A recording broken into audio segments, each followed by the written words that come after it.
जैसे कि 2024 के 6 महीने बीत चुके हैं और इन 6 महीनों में इंडिया से top 5 crime thriller Indian show जो कि अब तक रिलीज हो चुके हैं और तुम्हें देखने चाहिए, जो तुम्हें पसंद आ सकते हैं, इस वीडियो में हम उनके ऊपर चर्चा करने वाले हैं। यानी कि तुम्हें क्राइम थ्रिलर कंटेंट पसंद है तो ये वीडियो तुम्हारे लिए ही है। वहीं लास्ट में जो सीरीज तुम्हें बताऊंगा वो तो सीरीज जरूर देखना, क्योंकि वो तुम्हें जरूर पसंद आएगी, क्योंकि वो मुझे बहुत ज्यादा पसंद है। वो मेरी फेवरेट सीरीज में से एक है। ये जो सीरीज है इनकी स्टार्टिंग कुछ इस तरीके से होती है कि अगर शुरुआती कुछ एपिसोड या थोड़ी सी झलक भी तुमने देख ली तो यकीन मानो तुम पूरा एपिसोड खत्म करोगे, चाहे एंडिंग जैसी भी हो। सो गाइस, अब मैं जिस शो के बारे में बात करने जा रहा हूँ उसका नाम है त्रिभुवन मिश्रा सीए टॉपर। ये एक ऐसा शो है जिसमें हर एक कैरेक्टर तुम्हें हमेशा हंसाएगा या फिर काफी अच्छे से एंटरटेन करेगा। कहते हैं ना, थ्रिल, कॉमेडी और क्राइम तीनों का मिक्सचर तुम्हें इस शो में लगातार स्वाद अनुसार मिलता रहेगा। इसमें हम देखते हैं कि कैसे एक पर्सन होता है, वो मिडिल क्लास से बिलोंग करता है, उसकी खुशहाल फैमिली होती है, उसकी लाइफ काफी अच्छे से चल रही होती है, लेकिन ये होता है एक सीए जो कि मिश्रा जी होते हैं, लेकिन इनकी जो अर्निंग होती है वो उतनी नहीं होती कि अपने फैमिली की जरूरतों को पूरा कर पाए। वे उनकी लाइफ में एक बहुत बड़ा फाइनेंशियल क्राइसिस आ जाता है और इसी क्राइसिस के कारण उन्हें वो सब काम करने पड़ते हैं जिन्हें वो काफी गलत समझा करते थे, यानी काफी सारे गलत काम करने को पड़ते हैं। बेसिकली दरअसल वो कुछ ऐसा काम करने लगते हैं कि वो लोगों को खुश करते हैं और बदले में लोग उन्हें पैसे देते हैं। यानी कि तुम समझ जाओ कि वो गले में रुमाल बांध के स्ट्रीट पिट्रिशन में खड़े रहना, यानी कि तुम समझ जाओ कि वो किस तरीके का काम करते हैं और फिर इस तरीके से वो अपनी अर्निंग करते हैं, लेकिन उनकी वाइफ जिन्हें इस बारे में कुछ भी पता नहीं होता। देखो, इसका जो मेन लीड है मानव कौर, उनकी एक्टिंग तुम्हें काफी ज्यादा पसंद आएगी। और यहाँ पर एक एंगल होता है, तो मैं एक हिंट दे देता हूँ कि कैसे इसमें तुम्हें एक गैंगस्टर भी देखने को मिलता है और जो हमारा मेन कैरेक्टर है और गैंगस्टर है उसके बीच कुछ होता है और फिर कैसे उसकी लाइफ भी खतरे में पड़ जाती है।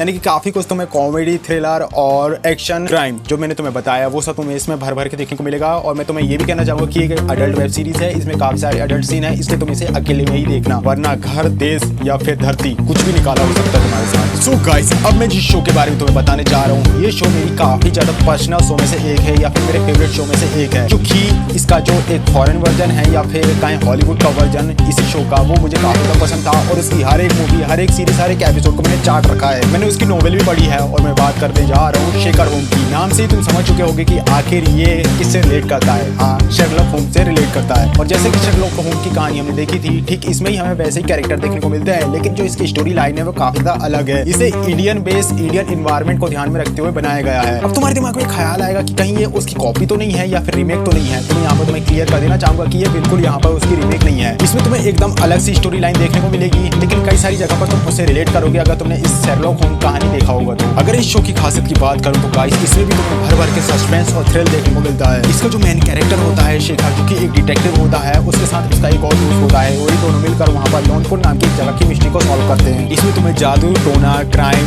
थ्रिल और प्यार सब कुछ देखने को मिलता है थोड़े थोड़े अमाउंट में। भाई, इसका जो क्लाइमेक्स था वो तो तुम्हें शॉक कर देगा, क्योंकि जो क्लाइमेक्स में पता चलता है वो तुम्हारा दिमाग हिला देने वाला होगा। तुम एक्सपेक्ट ही नहीं करोगे कि क्लाइमेक्स भी ऐसा कुछ हो सकता है। और एक पर्सन, चलो ठीक है, तुम्हें थोड़ा सा हिंट दे देता हूँ कि एक पर्सन तुम्हें लगेगा कि नहीं ये वो हो सकता था जिसके बारे में तुमने कभी सोचा भी नहीं होगा। खास करके कि मैंने जिस तरीके से डिटेक्टिव की एक्टिंग करी है वो तुम्हें पसंद आएगा। यानी कि शुरुआत की अगर तुम सीरीज ना भी देखते हो तो चलता है, लेकिन इस सीरीज को जरूर देख रहा। सो गाइस, अब जिस सीरीज की हम बात करने जा रहे हैं उसका नाम है रणनीति बालाकोट एंड पीओ। गाइस, आज तो आपको पता होगा कि कैसे हमारे जम्मू कश्मीर में हमारे जवानों के ऊपर आतंकवादी द्वारा अटैक कर दिया गया था और इससे पूरा का पूरा देश काफी ज्यादा दुखी और अशांत था। हर भारतीय के दिल में बस यही बात थी कि कैसे भी करके हमारे शहीद जवानों की मृत्यु का बदला हमें उनसे लेना है। अब 2019 में कैसे पुलवामा अटैक का बदला लेने के लिए किस तरीके से स्ट्राइक की तैयारी की गई थी जो बालाकोट में करी गई थी, उसके पीछे क्या क्या राजनीति थी, वो कैसा माहौल था, इस पर बेस्ड ये एक वेब सीरीज है। इस शो के काफी सारे एरियल एक्शन मुझे काफी ज्यादा पसंद आए और इस शो में जिस तरीके के बैकएंड की राजनीति चल रही थी, कैसे सिनेरियो को हैंडल किया जा रहा था, प्लान बनाया जा रहा था अटैक करने का, वो सब तुम्हें इसमें देखने को मिलेगा और वो तुम्हें एक्साइट करेगा। ये शो जियो सिनेमा में अवेलेबल है, तुम उसमें जाकर इसे चेकआउट कर सकते हो। सो गाइस, अब हम जिस शो के बारे में चर्चा करने जा रहे हैं उस शो का नाम है 11-11 और ये जो शो है वो कुछ अलग सा शो है। इसमें हमें 2 टाइमलाइन देखने को मिलती है और इसमें जिस तरीके के कॉन्सेप्ट का यूज किया गया है, हालांकि इस कॉन्सेप्ट पर कुछ पुरानी हॉलीवुड मूवीज बनाई जा चुकी हैं, लेकिन इंडिया में शायद ये फर्स्ट टाइम है। इसमें हम देखते हैं 2 टाइमलाइन को और दोनों ही टाइमलाइन में अलग अलग पुलिस ऑफिसर होते हैं, लेकिन अचानक से ये लोग एक वॉकी टॉकी के जरिए कनेक्ट हो जाते हैं। यानी कि एक पास्ट में है तो एक फ्यूचर में, लेकिन ये दोनों एक वॉकी टॉकी के थ्रू अब कनेक्ट हैं। अब अनोखी बात ये है कि जो पास्ट में है और जो फ्यूचर में है, तो फ्यूचर में उसे वो सब पता है कि आखिर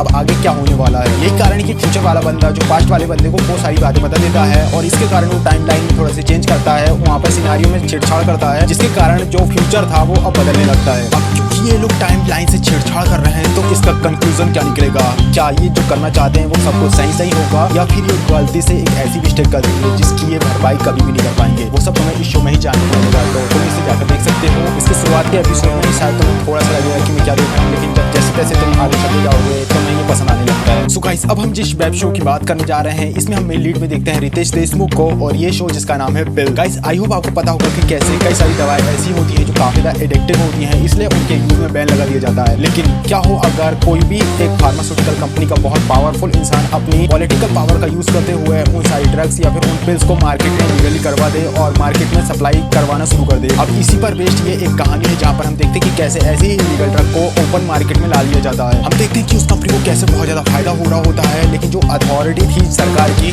उन्हें जब इस बारे में पता चलता है तो वो अब इन्वेस्टिगेशन करना शुरू कर देते हैं। लेकिन वे आखिरी कंक्लूजन में पहुंचने वाले थे कि तभी उनके सीनियर्स उनके ऊपर दबाव बनाते हैं कि वे इस केस को छोड़ दें ताकि जो असली आदमी है वो बाहर ना आए, क्योंकि उनके सीनियर बिक चुके होते हैं। हालांकि ये टॉपिक कोई नया टॉपिक नहीं है, लेकिन जिस तरीके से रितेश देशमुख ने इसे प्रेजेंट किया है और जिस तरीके से वो चैलेंज को टैकल करते हैं, कैसे उन्हें क्रॉस करके आगे निकलते जाते हैं अपने मिशन में, और जो उन्होंने सोचा था कई सारी प्रॉब्लम्स को फेस करने के बाद वो कैसे उसे आगे डिलीवर करते हैं और उसे कंप्लीट करते हैं अपने मिशन को, वो सब तुम्हें इसमें देखने को मिलेगा। यहाँ पर तुम्हें काफी सारी डिटेल के साथ काफी सारी इन्फॉर्मेशन भी देखने को मिलेगी कि कैसे तुम जो दवा कंज्यूम कर रहे हो, तुम सोच रहे हो कि उससे तुम्हें फायदा ही होगा, लेकिन ऐसा जरूरी नहीं है। हो सकता है कि उसके पीछे किसी तरीके की साजिश हो या फिर उसके पीछे किसी तरीके से प्रॉफिट निकालने का ट्राई किया जा रहा हो। सो गाइस, ये थी एक छोटी सी वीडियो जहाँ पर हमने बात करी कैसे 2024 इसके 6 महीने बीत चुके हैं और अब तक जो best of 5 crime thriller Indian shows जो मुझे पसंद आए तो मैंने रिकमेंडेड करे हैं, तुम चाहो तो देख सकते हो। आई होप वीडियो तुमको पसंद आएगा। वीडियो चलो प्लीज वीडियो लाइक, चैनल को सब्सक्राइब करना। इसके अलावा मैंने एक और वीडियो बनाई जहाँ पर हमने इस तरीके से बॉक्स ऑफिस